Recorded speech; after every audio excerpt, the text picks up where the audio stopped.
Homage to Buddha Shakyamuni, wisdom warrior Manjushri, and benevolent masters. Profound and subtle Dharma is rarely encountered in eons. Now we can hear and follow it. May we realize the Tathagata's meaning. To liberate all beings, please generate bodhicitta before today's teaching. Next, we will extensively discuss in detail the profound praise to the 21 Taras. The praise to the 21 Taras is, in fact, a highly valued and much loved prayer within Tibetan Buddhism.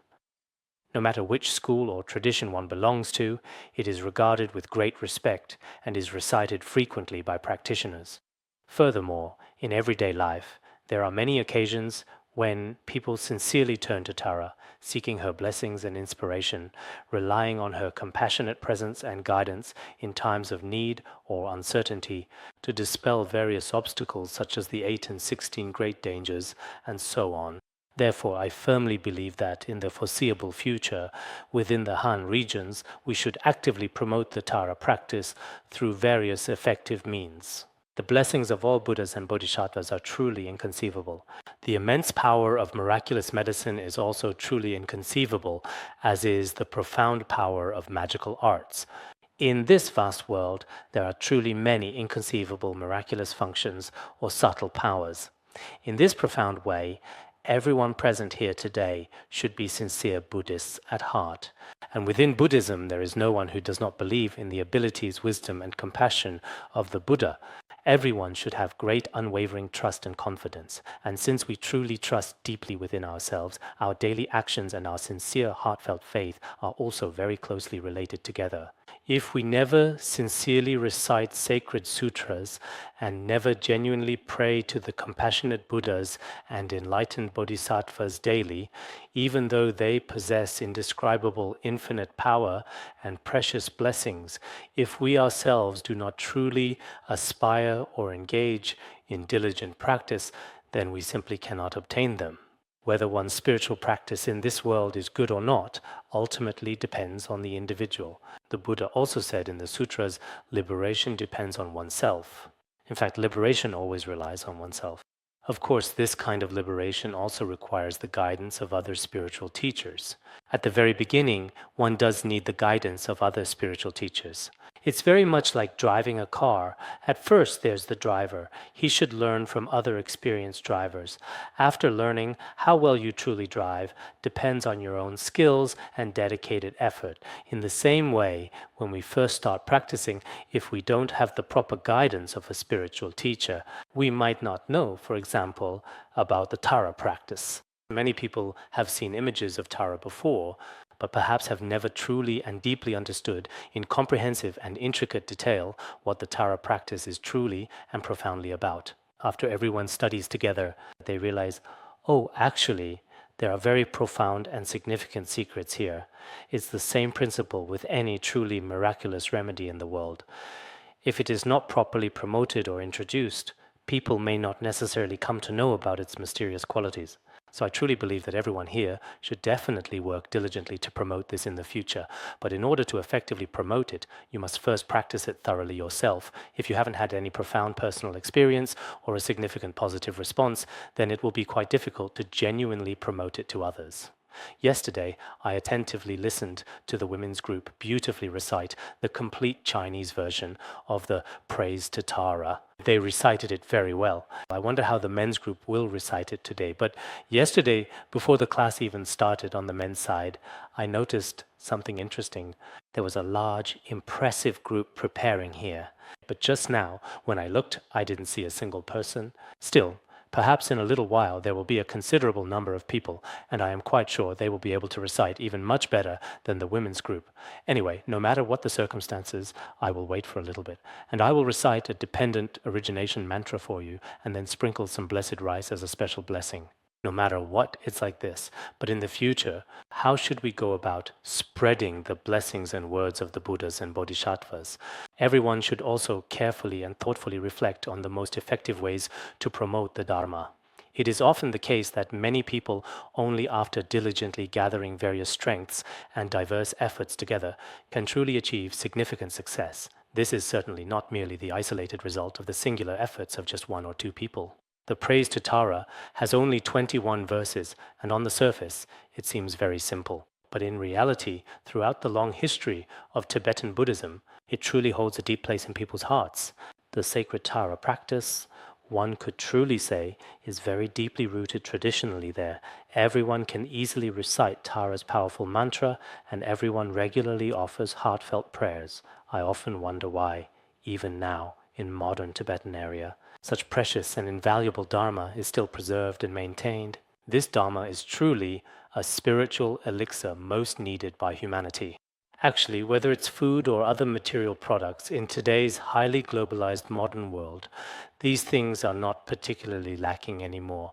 What people truly lack most now is genuine spiritual nourishment and inner peace. As for spiritual nourishment, you have indeed seen that many wise people in the past, after coming to Tibetan area, their profound longing for Tibetan area and their deep interest in Tibetan culture, these sentiments are certainly not baseless or made up out of nothing at all. One could say there are some very profound sources behind this. And what exactly are these significant sources? They primarily come from Buddhism. If Buddhist thought has always existed on the Tibetan plateau, then in people's hearts there will definitely be such simplicity, purity, absence of greed, anger, and ignorance. It should be a profound universal concept of great tolerance, complete freedom, and true, genuine equality. But once the sacred ancient spirit of Buddhism completely disappears forever, then Tibetan area will be exactly the same, just like in the cities with restless and agitated hearts. Many Tibetans, as well as Han people, no matter who they are, most of them, on the surface, are ordinary beings. As for these ordinary beings, they are all constantly tormented by the waves of greed, anger, and ignorance. And this is definitely a truly terrible, tragic situation, you could honestly say. So I genuinely think, since there are so many deeply devoted, sincere Buddhists here today, people often romantically yearn for mystical Tibetan area, but that's not necessarily the actual case. It really isn't. A lot of people often say the sky in Tibetan area is truly very blue, the clouds are very white, and the grass is wonderfully green.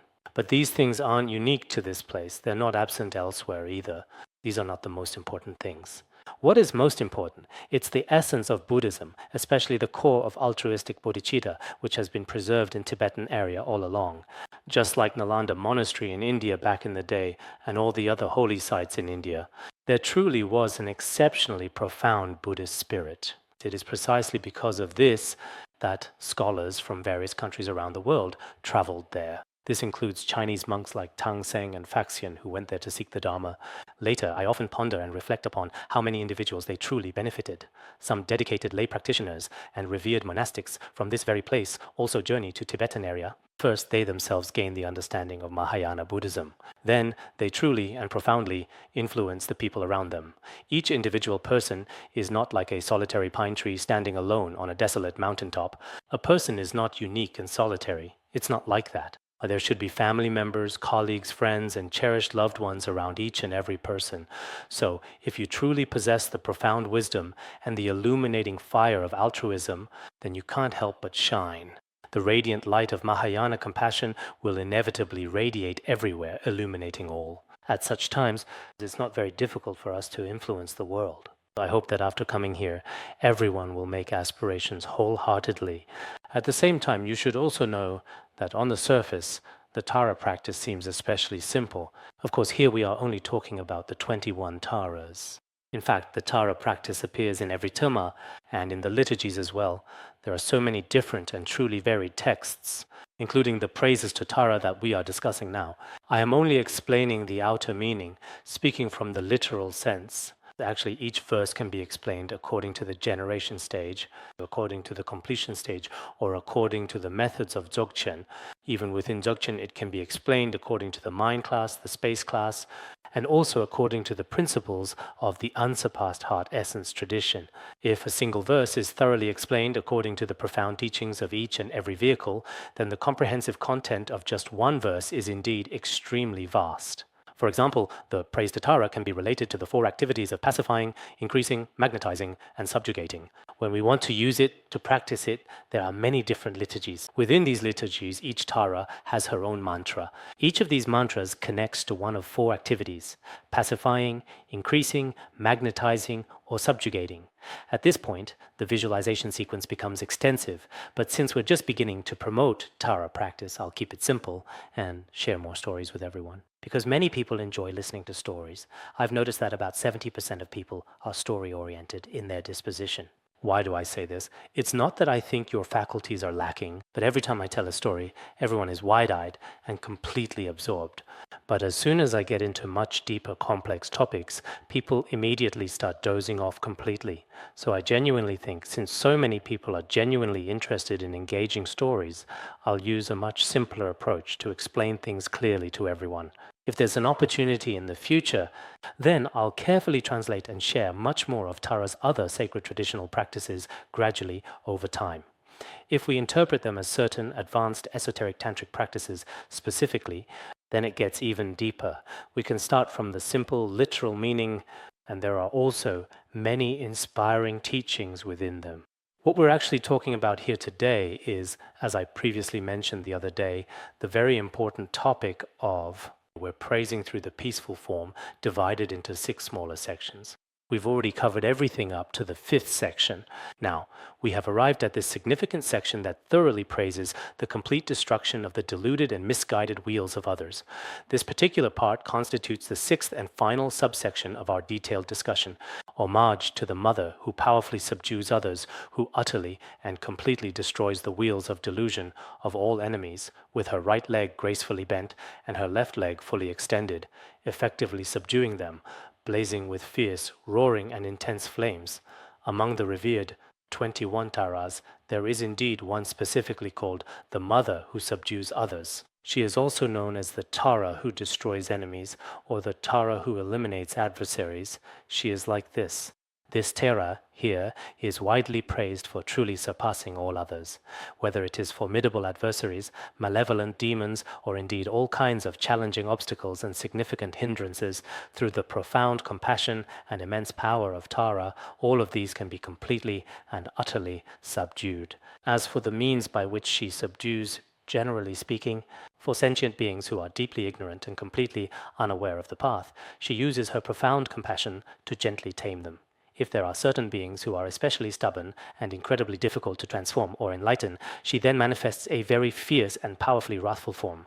Furthermore, Tara also distinctly recites the sacred sounds Za-de and Pa-de with her divine mouth, uttering these powerful mantras to destroy all the intricate wheels of delusion that have been created by the enemy to confuse others.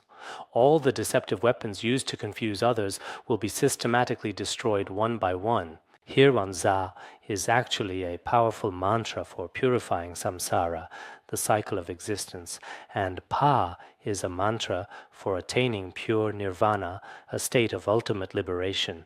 In other words, Za profoundly refers to the very essence of impartial compassion. Pa is truly the very essence of impartial wisdom. When wisdom and compassion are truly united, there is genuinely nothing that cannot be overcome. It should be clearly said that it can overcome all adverse conditions and obstacles in this world. Therefore, according to Tara's usual visualization practices, these 2 powerful sacred seed mantras are specifically used to effectively dispel all kinds of evil, harmful actions from dangerous enemies. At the same time, this Tara is the magnificent blue Tara.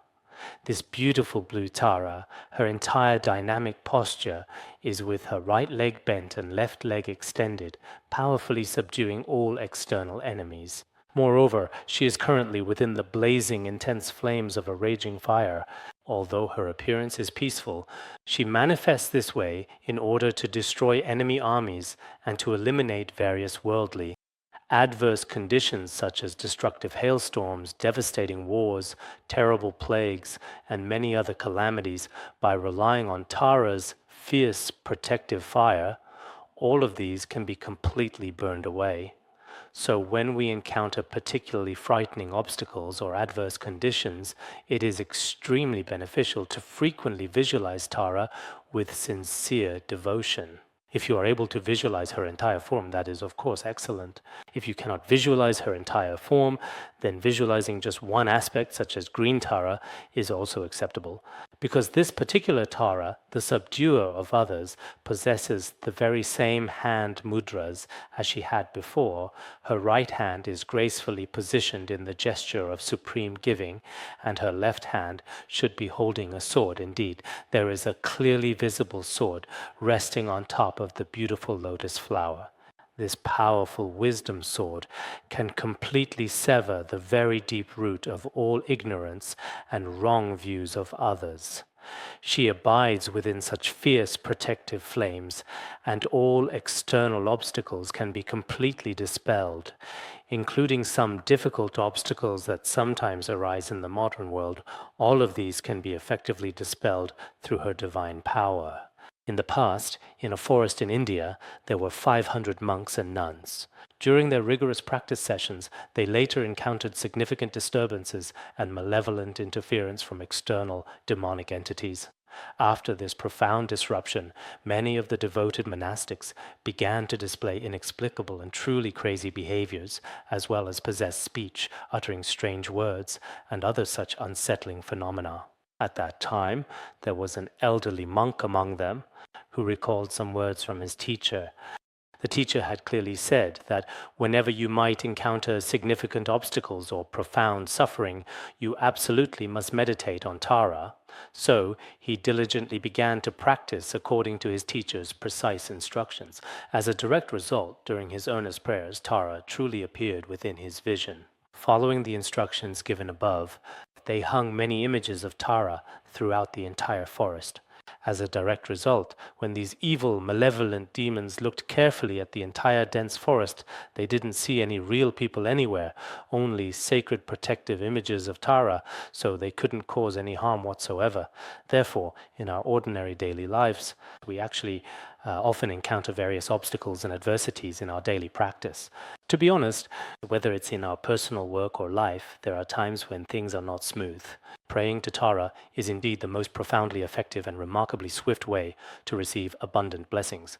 In the past, it is quite possible that only a very limited number of Dharma friends were not entirely clear or fully aware of this significant spiritual truth. They weren't particularly clear about this practice. However, once you truly understand it, you should first diligently develop a strong and unwavering faith in her within yourself. After carefully developing this profound faith, you can then sincerely pray to her. In this effective way, I believe that in the future, everyone will be able to practice in various different situations. There are indeed many such inspiring stories found in Tibetan area. I don't know if any of you have been to the Jokhang temple in Lhasa. In the distant past, there was also a particularly exquisite and profoundly beautiful Tara mural inside the sacred Jokhang temple. Many highly esteemed great masters have devoutly offered precious gold leaf and made numerous significant offerings to this remarkable mural, and during their solemn prayers, many auspicious and miraculous signs have frequently appeared. Auspicious signs have appeared quite frequently.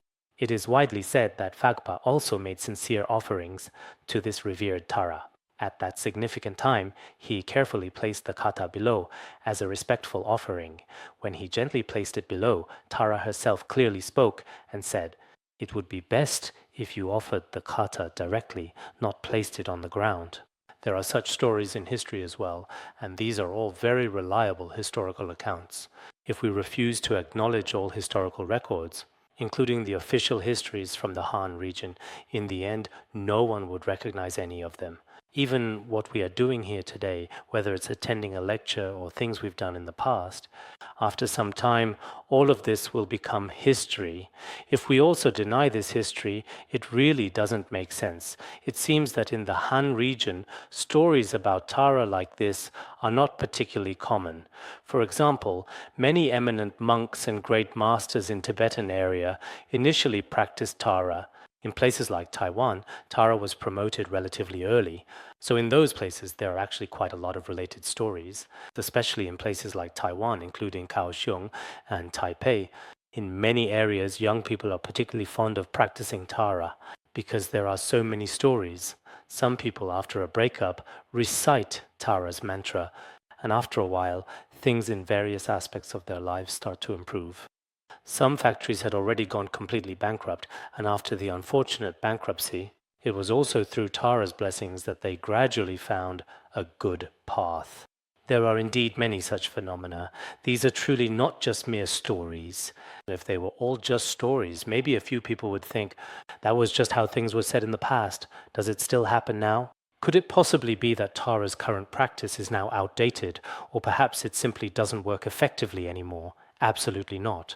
Even just yesterday, when we were devoutly reciting the praises to Tara here, at that very moment, my heart was also profoundly filled with a deep and abiding faith. You could truly say that tears of sincere faith kept flowing uncontrollably from my eyes. In my heart, I really didn't think about anything. I didn't have any particular thoughts. But ever since I was young, I have always prayed. On one hand, I felt rather sad because I had never seen her. Apart from tankas and statues of Tara, I have never seen the real Tara. That made me a bit sad too. On the other hand, I was thinking, right now in samsara, there are so many sentient beings who are suffering greatly.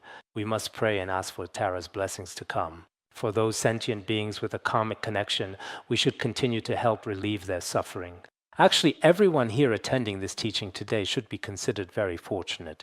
We are relatively healthy, we have food to eat and clothes to wear. Of course, not everyone feels content in their hearts. Everyone probably has their own personal suffering and struggles, but in reality, we are actually quite well off and fortunate. Outside of us, in other groups and communities within society, there are many who face even greater challenges. Including among humans, there are also many people who are suffering greatly. Especially if you go and take a look inside a hospital. In any department of the busy modern hospital, there are countless sick people struggling there daily with pain. For example, if you go to see an experienced eye doctor, when you arrive at the ophthalmology department, it seems like everyone there has eye problems. If you go to the busy orthopedics department today, it seems like absolutely everyone has serious issues with their bones. In every single department of the large hospital, there are so many people suffering in pain. So I truly think that when we pray, we should also pray much more for all sentient beings, for all living creatures. Actually, the teachings of Buddhism are such that some people ask, is Buddhism about benefiting others or benefiting oneself? There are such discussions as well. In fact, you could say that Buddhism is about both benefiting others and oneself. But among those who practice Buddhism, the highest level practitioners are focused on benefiting others without regard for themselves. Middle level benefit both others and themselves. The lowest level seek to benefit themselves, their own liberation. Everyone should know that. Buddhism is entirely about the ultimate spirit of benefiting others. However, when practitioners apply these teachings, the extent to which they are applied also matters. Therefore, when we pray to Tara, it is best to also think more about those around us, or about those in places we cannot see with our eyes or hear with our ears, where countless sentient beings are enduring immense suffering, experiencing profound grief, shedding sorrowful tears, and are in a state of overwhelming and deep distress. We hope that, relying on Tara's swift blessings, they may be liberated. Of course, liberation does not occur without causes and conditions. In some cases, after we pray, their suffering is alleviated. In other cases, sentient beings attain liberation only after their own positive karma from praying matures. These situations are all different from one another. No matter what circumstances arise, it is still extremely important for everyone to pray sincerely and devotedly. This refers to the fierce, blazing, protective fire. Tara's magnificent outer appearance is exactly like this beautiful form. Such visualizations also exist in practice. In the practice of Tara meditation, there are also certain specific methods and approaches. Of course, when it comes to the actual practice, there was once a dedicated person in retreat. He was visualizing a wrathful deity, but he himself wasn't very skilled at visualization. However, he noticed that all the Buddha statues had flames around them, so he thought, maybe it would be better if I visualized it this way. As a result, while he was visualizing, his retreat room actually caught fire for other reasons. When the fire first started, he thought it might be because of his visualization. He thought, maybe this is a sign of accomplishment, so he kept enduring it. Later, he felt as if his body was about to get burned. At that moment, he wondered, is this just my imagination? Has a real fire actually started? When he looked, he realized it wasn't because of his visualization. The monastery had really caught fire. He was completely terrified and immediately ran outside frantically in fear. Sometimes when we practice visualization meditation, maybe we don't even necessarily need to specifically visualize Tara herself, because the current visualization methods are relatively simple. They follow the visualization methods of the Kriya or Charya Tantra. In this sacred way, Tara, as an especially compassionate, loving Buddha mother, we often pray to her devotedly with sincere hearts. Through her powerful divine blessings, we effectively dispel all kinds of obstacles. Practicing in this way doesn't require a very high level of tantric practice. Visualizing oneself, actually, we haven't talked about that. If we don't specifically mention it, then just using the general traditional method of careful visualization is perfectly fine. Next is the important second part, praising Tara in her powerful, wrathful form. This is divided into 7 aspects, the first of which is praising her for destroying enemies and obstacles. In this sacred verse, it is profoundly stated as follows: homage to the great and fearsome Savior Tara, who powerfully destroys all fierce and malevolent demons. Her beautiful lotus face frowns in righteous wrath, utterly and completely cutting down all enemies and obstacles that stand in the way. So, to whom is this homage offered? It is a profound and heartfelt homage to the revered Savior Mother, a divine figure who effectively dispels all fears, the truly great fearsome Tara. The great fearsome Tara is, in fact, the singular and powerful entity who, through her immense and boundless spiritual power, can effectively and completely dispel all kinds of fears and deep-seated anxieties experienced by all sentient beings. In our daily lives, we actually experience various fears. Some are fears of obstacles caused by demons, some are fears of enemies, and some are fears that arise from within our own minds. There are even many fears related to different aspects of our daily lives. For example, business people often have a sense of fear and anxiety. They worry, what if I don't do well in the future and end up losing money? Or people who work regular jobs also have their own concerns. All of these fears can be dispelled through the power of Tara. Especially because of her power, her body color is black.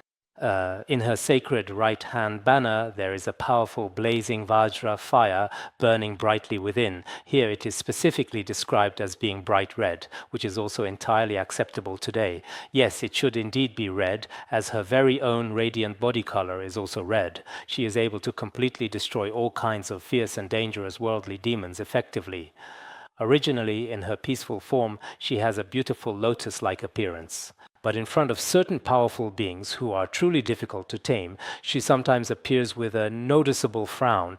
This also happens. In some ancient paintings, you can clearly see that she has a slightly wrathful expression. But in some other paintings, she doesn't have that expression. All the images are quite similar. Relying on her immense power and blessings, she cuts off all enemies. Of course, all these enemies are actually not to be harmed or killed off at all. It is entirely about liberation. In Buddhism, any word on the surface sometimes may seem to mean destroy, subdue, distance, expel, and so on. But in reality, if it does not truly benefit sentient beings, then no Buddhist method of subjugation or destruction, no matter how it appears, can be considered valid or appropriate. It is not like what worldly people do. Worldly people, driven by their own self-interest and the pursuit of personal gain, will often kill or drive away their enemies as they see fit. This kind of thinking, characterized by a willingness to act ruthlessly for perceived advantage, exists in many countries and societies across the globe as well. But in reality, this absolutely does not exist in Buddhism. On the surface, it may indeed seem that Tara, relying on her divine blessings, it truly seems as if she effortlessly dispels all demons and hateful enemies. But in fact, the way of dispelling is entirely to give them the ability to be liberated. Only when they have the capacity to attain liberation does she manifest in this way. Everyone must be clear about this. On the surface, especially in some tantric practices and even in some exoteric teachings, there are methods of expulsion. But in reality, this is an act of profound and immense compassion and genuine care for them. This significant act of great compassion and unwavering care can effectively dispel all kinds of negative and harmful evil actions. By relying on such a benevolent and powerful Tara, in fact, some of the challenging demons and various obstacles in our complex daily lives can also be effectively and completely dispelled. I don't know if you've heard about this. There is a very well-known story in Tibetan area, often referred to as the one-legged Tara. The captivating story of the one-legged Tara is something that almost everyone can readily tell. On the surface, it seems remarkably simple, but in reality, it profoundly contains a very deep and significant meaning. In the distant past, there was a specific place located in Tibetan area, quite near a small unassuming town, where a particular bridge stood. This remarkable bridge was, in fact, truly inhabited by many diverse non-human beings. There were also some external malevolent demons, some powerful king demons, and various challenging obstacles that were caused by these pervasive demons. These demonic entities often gathered themselves there. Perhaps many of you are already well aware of this fact as well. In Han regions too, there are places where demons are especially numerous. Some places are particularly troubled by ghosts and spirits, while others are relatively peaceful. But at that particular bridge, whenever people crossed it, they would basically encounter some kind of significant and unfortunate misfortune. Later, there was a particular family who had a significant argument and became deeply estranged from each other. The wife in that troubled family had to leave late at night. When she departed, she had to cross that old imposing bridge. She was understandably afraid when crossing the bridge, feeling quite vulnerable. But because of her anger at the time, she had no choice but to cross. As she started to cross, just thinking about the bridge, she realized there were indeed many vengeful demons guarding it, and she was extremely frightened. After becoming frightened, she began to recite Tara's name in her heart. But because she was both intensely angry and very deeply anxious at that particular time, she didn't recite Tara's sacred name properly. Normally, when devoutly reciting Tara's revered name, at the very least, the initial line we traditionally say is or alternatively, Namo Supreme Tara, Om Namo Supreme Tara, which are profound and meaningful invocations. At the very least, it is a prostration and prayer to Tara. But because she was so scared, she didn't say it. She just kept repeating Om Drolma, only saying Tara, Tara. Other than that, she completely forgot the important prostration part at the very beginning of the ritual. She was diligently reciting Tara's sacred name while carefully crossing the long wooden bridge. As a result, she crossed very smoothly and effortlessly, almost as if she were a phantom, completely unnoticed. Then those non-human beings, clearly perplexed, said, "Didn't someone just cross over there? Why didn't you catch her?" Another non-human, looking bewildered, replied, "I didn't see anyone at all. I just saw a peculiar one-legged Tara pass by." Because she didn't recite it completely. If you don't recite it completely, in front of these non-human beings, it seemed as though Tara was actually missing a leg. A one-legged Tara passed by. I didn't see anything else. Since then, there has often been this kind of saying prevalent throughout Tibetan area. Even when we were very young, this particular saying was already well known and frequently repeated. Whenever we encountered something, at the very least, we would recite Tara's mantra. Or isn't there one at the very end? There are indeed 2 lines at the very end. This is considered the shortest and most concise Tara prayer. Whenever it is convenient for you, please feel free to use it. If reciting the 21 Taras is really a bit difficult, then sincerely praying to Tara or devotedly reciting Tara's sacred mantra can effectively dispel all obstacles and completely remove all adverse conditions. This practice is also extremely necessary. Next, the important second section is specifically praising Tara for compassionately protecting others. In this particular verse, it is indeed explicitly stated as follows: "Homage to the mother adorned with the marks of the 3 jewels, her hand at her chest displaying majesty, adorned with all the wheels in every direction, her own radiance pervading everywhere." This particular Tara, as depicted here, is indeed the revered green Tara. She's observed forming the significant mudra of the 3 jewels.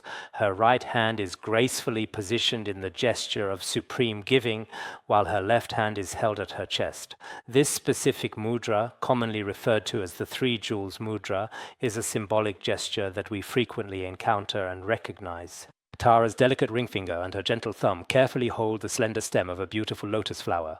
The other 3 fingers are gracefully extended upright, pointing towards the sky. This specific hand gesture is traditionally known and referred to as the 3 jewels mudra. With the sacred 3 jewels mudra gracefully holding a beautiful blooming lotus flower, and on top of the lotus is a golden spinning dharma wheel shining. The precise hand mudras of each Tara are basically the same fundamental form throughout. However, their specific ritual implements, especially the sacred ones carefully held in the left hand, are distinctly different. The right hand is basically the same for all such Taras, consistently performing its sacred duties. She will meticulously dignify and carefully protect every single square wheel, ensuring that absolutely nothing is left out or overlooked. The square wheel refers to the four directions, or you could say the square and the circle. There is absolutely nothing in all the countless worlds that is not included, whether square or round in shape. All worlds are completely protected, and we also often pray devotedly to this compassionate green Tara.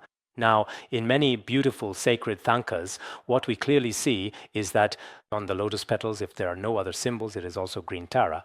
This is also quite a common depiction. Some artistic depictions don't feature petals and simply hold the sacred emblem directly. There are indeed such versions as well. The radiant light emanating from Tara's own divine body surrounds and encompasses all sentient beings, offering profound solace and guidance. All living beings she diligently protects are truly guarded by the radiant light of Tara. We ourselves also visualize this when we encounter suffering or obstacles. Through Tara's benevolent blessings, we effectively protect and safeguard ourselves. Then, as her illuminating light shines upon us, this accumulated merit is especially great and significant. Of course, there have also been numerous dedicated practitioners of green Tara in Han Chinese regions throughout history. It's just that it wasn't as widespread as in Tibetan area, especially during the time of the national preceptor Zhang Jia. It is widely said that the Tara practice was very popular within the royal court and the palace. At that significant time, even the esteemed mother of Emperor Qianlong diligently practiced green Tara. It is also said that in today's magnificent Yong'e temple, there are also some very old thankas of green Tara, thankas that are considered cultural relics. These thankas were not hand-painted like they are today. Many of them were actually meticulously made by piecing together different and often diverse materials, showcasing a remarkable craftsmanship. At that time, they were also very famous and held significant historical importance. Emperor Qianlong's mother had an especially strong and profound faith in the Tara practice, dedicating herself deeply to it. In Tibetan area, in the earliest days of its spiritual development, it was actually the revered Princess Brikuti of Nepal who, in a significant historical act, brought it. It is widely said that the very first sacred Tara statue to arrive in Tibetan area was indeed brought by her. In fact, during the Tang dynasty, when Princess Wencheng went to Tibetan area, she also brought a statue of Tara with her. I mentioned the other day, now in Shiku County in Ganzi Prefecture has a temple dedicated specifically to Tara called Danzhuo Malakang, which is Dankuo. Dankuo is actually the very sacred place where the great Mifam Rinpoche passed away. We have been there before, and actually that particular location is still a profoundly significant and revered place where many eminent monks and truly great masters have appeared. At that time, that Tara statue, in fact, when Princess Wencheng was traveling to Tibetan area, she passed through this very place. When she passed by and arrived there, the revered Tara statue refused to leave. She spoke and decided to stay there. She said, "I will stay here to greatly benefit all sentient beings. I won't go to Lhasa." She said the climate in Lhasa is too harsh and there would be altitude sickness. If you get severe acute altitude sickness here today, you'll certainly feel extremely groggy and quite dizzy during these very important sacred spiritual teachings. Painful, sharp, throbbing headaches and terrible, debilitating nausea and so on. I'll definitely try my absolute best to finish quite quickly now. Our dedicated oral examination class students are all sitting and listening very carefully and attentively and respectfully together in silence here today. Some lay practitioners might be experiencing a bit of altitude sickness and headaches. Their hearts are experiencing a profound sense of discomfort, and they are constantly touching and exploring themselves all over their bodies. Consequently, my own heart is also deeply affected, and it is rhythmically swaying back and forth, mirroring your graceful mudras, swaying gently and continuously back and forth. That particular place is also home to a truly special and unique Tara statue. But the most very important thing in Tibetan area is that the Tara practice flourished the most, starting from the time of Atisha. Actually, Atisha, I'm not sure if you've ever been to Lhasa. Back when the esteemed His Holiness Rinpoche journeyed to India, on the way in the year 1990, he also went to Lhasa. When we were on the way to Lhasa, as we were getting close to Lhasa, there was a place called Nitang. In the distant past, great renowned masters Atisha and Dromtonpa also stayed there together peacefully. It's called the famous historic Nietang Tara Hall, or sacred Chomolakang temple. That holy place is about 20 kilometers away from the ancient Lhasa city. At that blessed place, Atisha first arrived there around the year 1046. Then Atisha stayed there for a considerable period of 9 years. It was around 1054 or sometime around then that Atisha manifested passing into parinirvana there. After he manifested parinirvana, it is said that many of Atisha's relics and remains were left there. There are extremely precious blessed objects there. At that time, a Tara Hall had already been built there. In the Lhasa area, everyone knows about this Tara Hall. It is very powerful and full of blessings. In the past, His Holiness would personally go there to consecrate it. We would often pray together there as well. That's precisely how it always was. If you ever go to Lhasa in the future, you should definitely ask where Nitang is located. Nitang is located close by, and this Tara Hall is indeed a small and intimate temple. In my impression, the monastery was not perceived as being large or expansive. However, despite its modest size, it possesses a special and significant history. A temple truly blessed by the divine Tara, much like this particular one, is actually quite common and frequently found throughout the vast Tibetan regions. In the prominent Han Chinese areas, the renowned Yonghe Temple also prominently houses many especially precious and invaluable statues of Tara. When we pray regularly in our very busy, hectic, stressful daily lives here on earth, we must always try our absolute best to do so with genuine, heartfelt faith and deep spiritual devotion. If we consistently pray with sincere, unwavering faith, even nowadays in modern times, some very serious chronic illnesses can also be completely cured and healed miraculously. I once read a remarkable and truly inspiring real-life story recently online. It was about a person who was already in the very late stages of stomach cancer, a truly challenging and difficult medical condition. He was extremely disappointed and truly felt that his entire life had absolutely no meaning or purpose anymore. But later, it seemed that in a vivid and incredibly realistic dream, a profound and deeply significant experience began to unfold before his very eyes. A mysterious person whose entire body was bright emerald green appeared suddenly and began to speak to him directly and clearly. He was originally a very successful, wealthy businessman from Singapore who ran a popular, bustling seafood restaurant downtown. That green mother figure told him gently and softly, "It would be best if you immediately closed your profitable seafood restaurant. If you practice diligently and consistently every day, you will not experience any more suffering in the future." He found it quite a bit strange and very puzzling indeed. Later once he went to a local shop that sold traditional Buddhist supplies. When he finally got there, he saw a beautiful green Tara statue standing prominently. It looked exactly like the green mother he had seen in his vivid dream. He suddenly started shouting out loud, and later he invited the sacred statue to his home. It is said that he built a Dharma center in Singapore. His advanced cancer also miraculously healed completely, without any medical treatment whatsoever. Later on, he used this same powerful spiritual method to successfully cure many other patients with very serious terminal cancer. He asked them to practice the Green Tara practice. It is said, and this is something that I have indeed seen in other stories before, it should certainly be true, it is said that more than 200 such patients have already fully recovered. It is said to be extremely blessed and highly auspicious. So I truly think, whether you deeply desire longevity or some profound happiness, the Tara practice is indeed especially supreme and profoundly beneficial. In the past, a certain venerable Lama, a truly great master of the illustrious Kadampa tradition, who was an exceptionally accomplished and highly revered practitioner, in his later years, he very much wanted to spread the Dharma and benefit sentient beings. But later, he did indeed develop some illnesses and was close to passing away. At that particular time, due to certain unforeseen circumstances, he ultimately ended up practicing Tara. He diligently practiced Tara for a full 11 months. After the completion of these 11 months, Tara herself appeared directly before him. Upon her appearance, she graciously conveyed that his precious life would be extended by another significant 10 years. He was extremely delighted, and later he lived to the age of 60. When he turned 60 years old, he continued to practice diligently.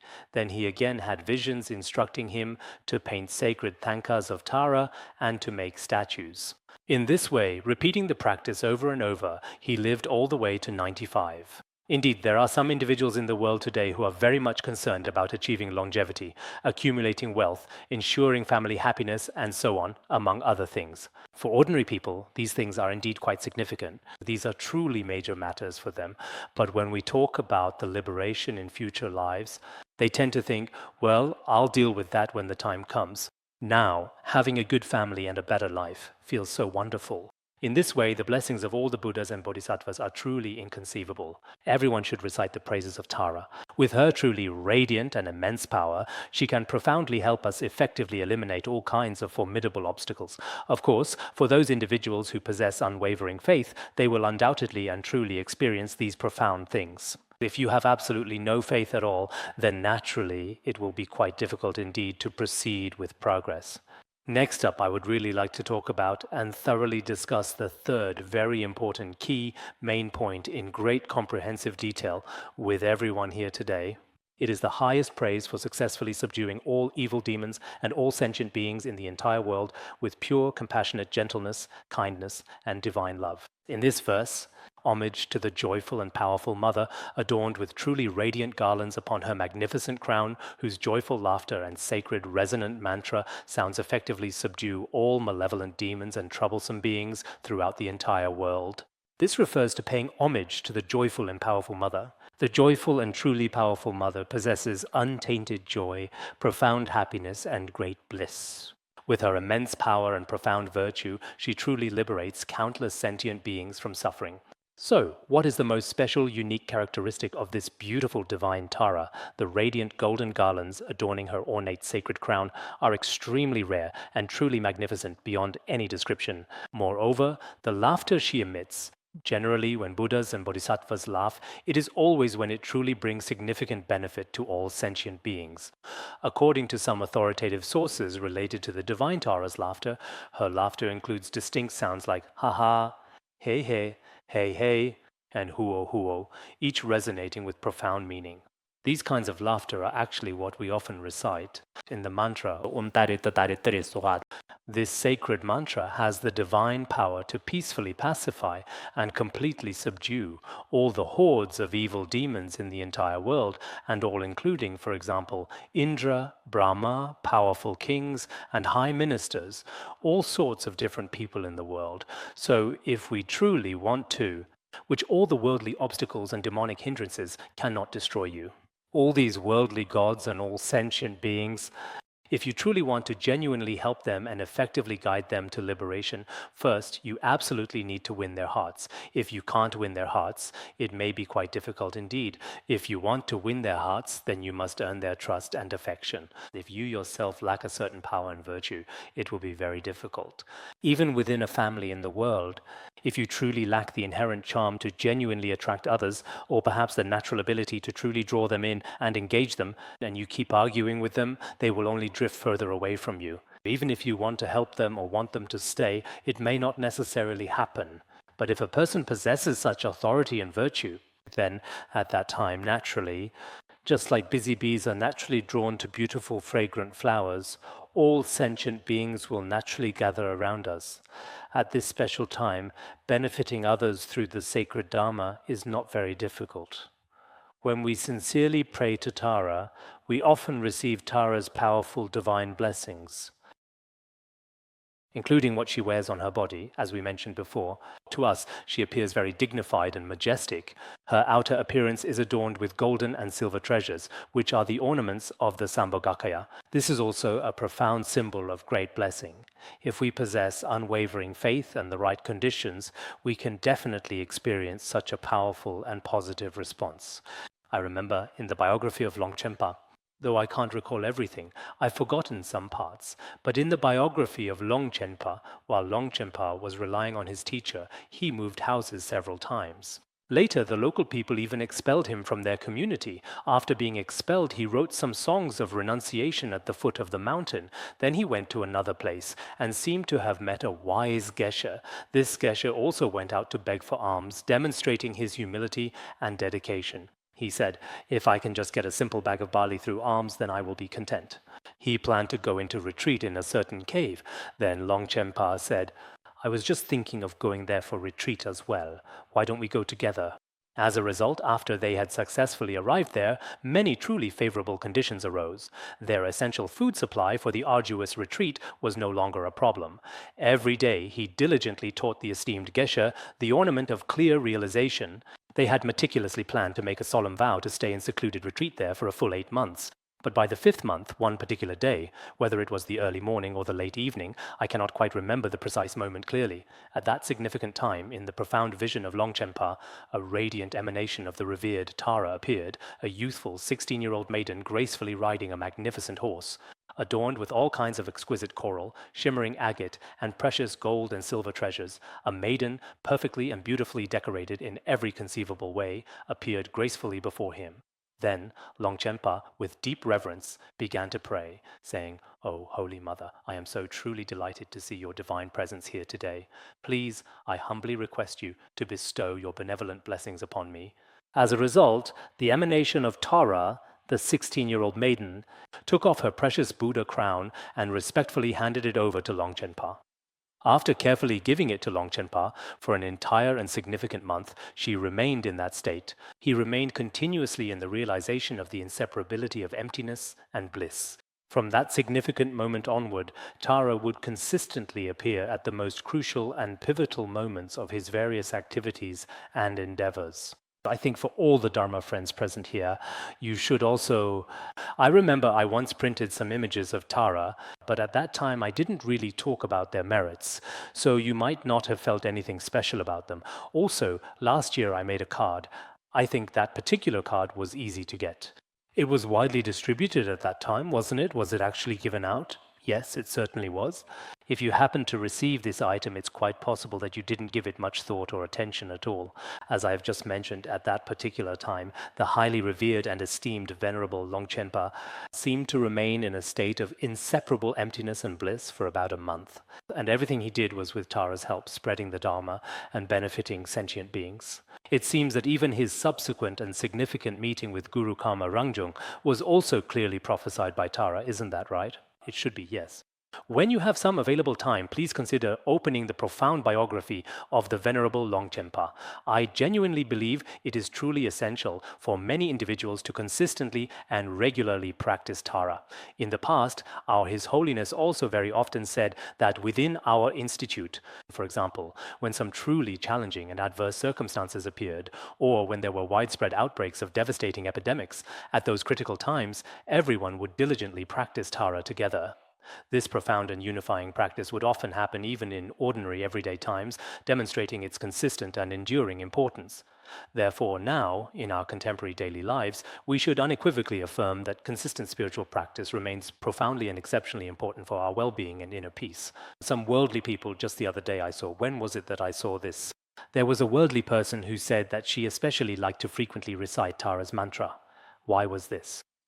Because in the past, her family seemed not to be very good at first, but later on, her family became especially harmonious and peaceful, truly a remarkable change. A Lama asked her to recite Tara's mantra 400,000 times. When she had reached 200,000 recitations, her family had already undergone a truly enormous change and became exceptionally happy. Because of this, others were indeed immensely envious of her family. At that point, she completed the 400,000 recitations. Later, she diligently recited the mantra up to an astonishing approximately 1 million times. Indeed, nowadays, many people in this world have had such responses. Blessings of Buddhas and Bodhisattvas depend on sentient beings' faith. If sentient beings have faith, even though it's just a kind of, because what we're talking about is the external practice method. The external practice of Tara is a practice with form. Maybe those of you who study Chan Buddhism or Dzogchen think, oh, for us, we shouldn't be attached to forms.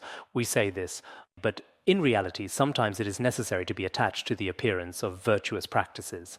If, as I mentioned days ago, many Dharma protectors help me, and if many Dakinis and some Yidams frequently and truly protect and support me, then whether it's propagating the profound Dharma and truly benefiting all sentient beings, or my own personal endeavors and diligent practice, everything proceeds very smoothly in all aspects of life. Moreover, this kind of inherent ability and immense strength is indeed extremely powerful and effective. This point should be evident. I often think, in this degenerate age, if you look at Buddhism in its various places, you will find, on the surface, it doesn't actually appear to be very prosperous, to be honest. In many Han Chinese monasteries, not all of them, but many have unfortunately become heavily commercialized or overtly tourist-oriented temples. After witnessing this pervasive trend, you can scarcely find any discernible trace of the ancient, truly profound and original Buddhist thought that once flourished within these sacred spaces. Neither the deep philosophy nor the noble ideals being spread can be found here anymore, and many ordinary people worship the Buddha just for personal peace, their children getting into good college, business success, or making more money. Aside from these worldly concerns, when it comes to true, genuine spiritual matters, those who come to the temples don't really seek them either. Even if they do earnestly seek them, there are very few individuals who truly teach the profound Dharma. It's precisely the same situation in our Tibetan regions. Indeed, in many monasteries, many venerable old practitioners have passed away one after another, sadly. Some young monastics have also returned to lay life, and various negative behaviors have emerged as well. Many young monks are sometimes also regulated by the state, and their activities are often subject to strict governmental oversight, with requirements that children must attend state-mandated compulsory education schools. As a direct result, in many monasteries, there is now a very real risk of a significant shortage of monks. The older elders have already passed away, and the younger ones, for various compelling reasons, cannot mature for the time being. As for those in the middle age group, they are influenced by things like the internet, television, and all sorts of external factors. So even though there are still many excellent monasteries throughout Tibetan area, but this monastery is not simply an outwardly magnificent and grand building, that alone does not necessarily make it a true and proper monastery. If that were all it took to be called a monastery, it would be quite simple. The true essence of a monastery truly lies in the profound Buddhist teachings. In challenging times like these, I sometimes pause and think, thanks to the blessings of His Holiness from our current perspective, our Buddhist Institute, including the monastics, has several thousand people who have continuously gathered here. This is something that's hard to find elsewhere. This is also due to the aspirations and prayers of many great masters and accomplished practitioners. At the same time, here we recite the Tara practice, invoke the Dharma protectors, and engage in these practices. I myself have also been thinking, why is it that when we actually hold Dharma assemblies, so many people can gather together smoothly and in such a relaxed manner? In other places, even if just 10, 7, or 8 people try to hold a small Dharma assembly, various obstacles often arise in the process. But the reason for this must be closely related to the skillful means and wisdom of certain people.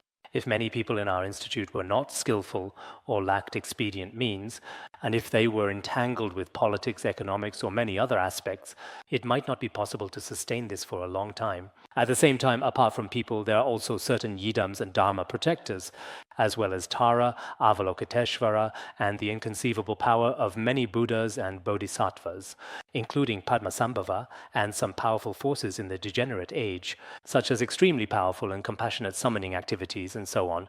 When all these conditions come together, even in this degenerate age in our present time, we still have the ability to spread the Dharma and to study the Dharma together. Therefore, even if it is just holding a Dharma assembly or attending a single class, do not regard these as ordinary worldly gatherings. You must recognize that this is something especially rare and precious. It can be said that it is as precious as a single meal in 100 days. Having this sense of cherishing is very important. Otherwise, once you personally lose this precious opportunity, or if something truly unpredictable happens to our entire institute in the future, then, looking back at history, the ancient Nalanda monastery was indeed such a remarkably large monastery. It can truly be said to be one of the earliest and most significant Buddhist universities in the entire world, but now sadly it has become, one could say, nothing but a desolate ruin remains. It has already become like this. Will our institute end up like this in the long run? Sometimes, as we are now building the Lama Assembly Hall, regarding the Lama Assembly Hall, the current design made by the Design Institute is especially sturdy. Just the underground part alone is about 1 meter thick with concrete. Usually an airport runway is usually about approximately 1.6 meters thick. Sometimes I think if our institute no longer exists one day, this concrete foundation will definitely still be very solid. Often, sometimes, while contemplating impermanence at the same time, of course, since we're currently laying the foundation, I shouldn't think such negative thoughts. But where there is birth, there must be death. We always practice contemplating impermanence in all directions. So sometimes I wonder, it's so solid, if it's really that solid, when the Buddhist Institute is gone one day, I truly don't know what will become of it. There's a very tall tree in my yard. This particular tree seems to grow even taller every single year, about a full foot each and every year. Then I wonder, when I die, will this tree still be here? Sometimes I often look at this tree and contemplate impermanence. Whether from a personal perspective or regarding many things at the Institute, they are indeed impermanent. But when everyone gathers for a Dharma assembly like this, making aspirations and studying together, don't treat it as just an ordinary gathering. It's not like a regular, ordinary meeting or simply going shopping together. If we do, then we haven't truly and deeply understood the real, profound value of Buddhism at all. Think about how difficult it was for the great masters of the past to travel to India even once. But when they arrived, it was for the sake of the Dharma. I know that some lay practitioners here also went through a lot of hardship and difficulty to come to Tibetan area, but it's worth it. For Buddhism, it's truly worth it. Nowadays, most people in the world are willing to spend a lot of money even for a simple idea. And when they get there, they often practice asceticism. Now, this kind of thing happens too. So I think that for the sake of Mahayana Buddhism, even just once receiving the profound and invaluable teachings of Buddhist thought is truly the remarkable result of everyone's collective and dedicated effort. Generally speaking, whether for one's own personal benefit or for the greater benefit of the entire Dharma in the future, we should frequently and diligently pray, make sincere aspirations, and be courageous ourselves. This is necessary in samsara. Just a couple of days ago, when we were discussing Buddhist logic, this bottle exists in this world only because of many causes and conditions. If we are to spread the Dharma, we also need the power of humans, non-humans, and bodhisattvas, as well as the power of Dharma protectors and many other forces. Only then can the wondrous vessel of the Dharma remain in this world. If we have this, then people will surely gain both temporary and ultimate benefit. All right, we'll stop here for today.